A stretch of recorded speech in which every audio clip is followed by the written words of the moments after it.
Hi everybody, welcome back to my channel. Today I want to share two of my passions with you, world geography and sports ball. I love sports ball. It's such a fun game to watch when the people are out there kicking their hoops in. It's really fun. These are both from Dollar Tree. One of them has a dent in it. I don't know why it's blurry right now, but we're gonna have to deal with that. So, I have the sports ball. I believe it's called a football, colloquially. And I have a globe. And I'm trying to make an egg. And if I told you guys how many prototypes this had been through, you'd think I was crazy for an 8-minute video. But here we go. I'm gonna saw this globe in half. And I apologize that I completely cut out America and South America into one hemisphere and left everybody else by themselves.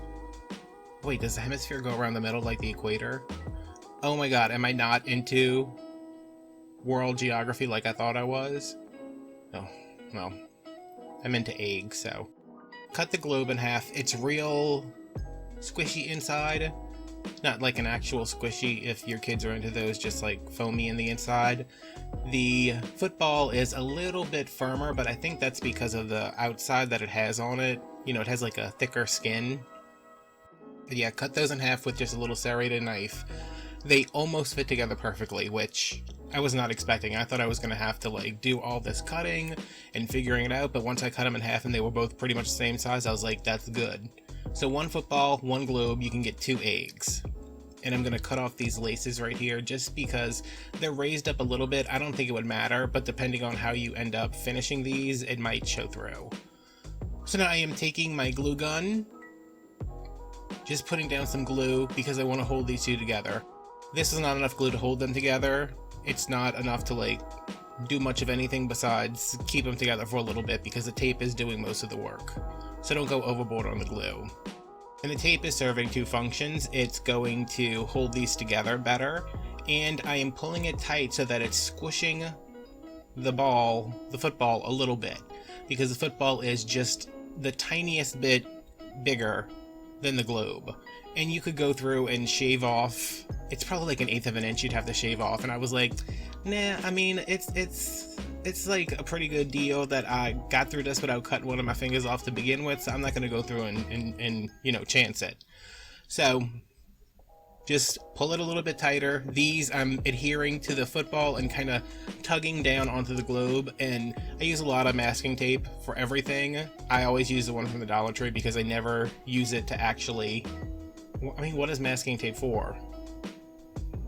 I don't know, it's got enough strength to hold this together, and it's only $1, so go for it.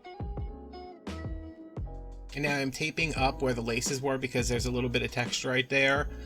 You should go back and tape all those seams on the football. I think I do that in the swap out that's coming up next. Yeah, see, I taped up there because there's a little ridge, and in some of the prototypes I was doing, it was kind of showing through.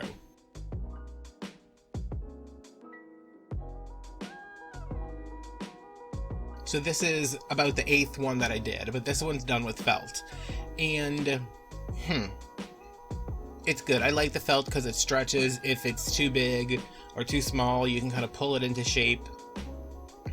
But it did show a lot of the stitches, and it was all hand stitched, which took a while. This is the car wash cloth or the drying cloth or the detailing cloth from Dollar Tree. I picked that because it had a little bit of texture to it, so it hid my stitches. And this was all done with black thread, and you can't see it. So that's another option, but again, that took a really long time because it's 4 seams, you have to draft out the pattern, it's a whole big thing. So I always wanted the velvet eggs. That was my end goal here. So I got me a shirt from Goodwill. I think it was like $3.99, grossly overpriced. And I cut a circle that was the diameter of the measurement from the bottom of the globe to the top of the football and then back again when the fabric was stretched out. It's hard to explain, but you need a circle that is big enough to go all the way around, plus a little bit more, because we're turning this edge under right here while we're sewing up the drawstring area with the running stitch. It was a lot of back and forth of me like cutting things and being like, okay, like the first piece of velvet I cut was not big enough. And the second one I cut, it was way too big. So kind of took those, looked at them and said, it needs to be about here. And depending on what kind of shape you use, if you're doing this on an egg that you bought, you know, from Michael's, they have those big eggs. I saw a giant one that I bought today from Walmart. It depends, but you just need a circle. That's the right shape to go. You might have to use something cheaper than velvet. Use like a paper towel or something if you need to kind of figure out your shape. Just something, don't waste anything expensive on trying to figure out how big this circle needs to be. And if your fabric's stretchy enough, as long as you get it like 3/4 of the way down, you'll be fine. Because you can see once mine's done, it doesn't go all the way down, and even once it's snugged up and I pull the string tight, the thread tight, it's still not going to go all the way down. And I'm using Fireline beading thread for this because it will not break. No matter what you do, it will not break. So you can see I'm pulling this really tight, trying to get this all pulled as tight as I can towards the bottom, and there is an opening. And there's pleats. You're not going to do this without pleats. I mean, if you do, let me know how you did it, so I can call you a dirty liar, because I don't think you can get it done without pleats unless you made a pattern, cut them out like we did with the felt and the car wash thing. So now when everything's gathered as tight as I can get it, I'm going back and I'm sewing like north to south and then east to west and pulling it in.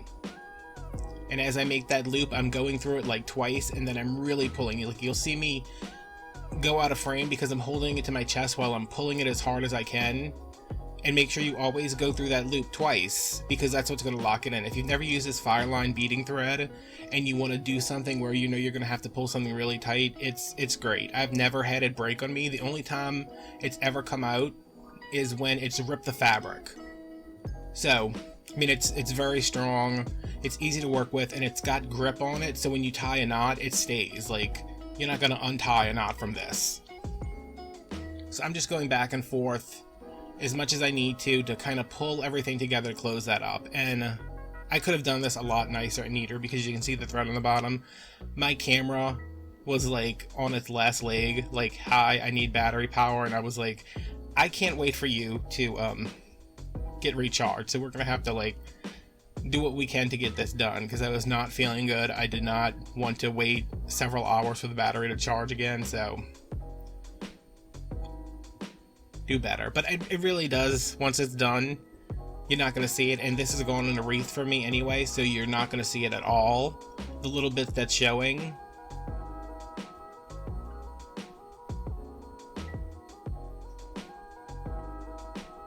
so that's done. It's all pulled to the bottom, and now I'm kind of smashing the bottom in because that bottom ball is super flexible, and I'm trying to kind of push it in because there's a lot of fabric gathered there, so I want to flatten it out just a little bit. Not like, it's not going to stand up on its own. I think I might try to make it stand up on its own, but it doesn't.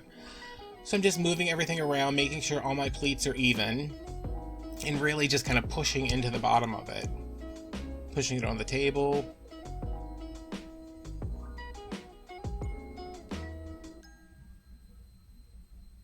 So this is the finished egg. If you wanted to like put it in a bowl or something, you could leave it with the pleats all together, but if you were going to put it in a wreath, you could push the pleats to the back, so you have a mostly flat front. You can do whatever you want with them. Just you know, use a nice strong thread. Make sure your circle's big enough. Take your time, because the neater it is in the end, the neater your stitches are, the neater it's going to look in the end. And here it is with the felt and the furry Sherpa, whatever it is.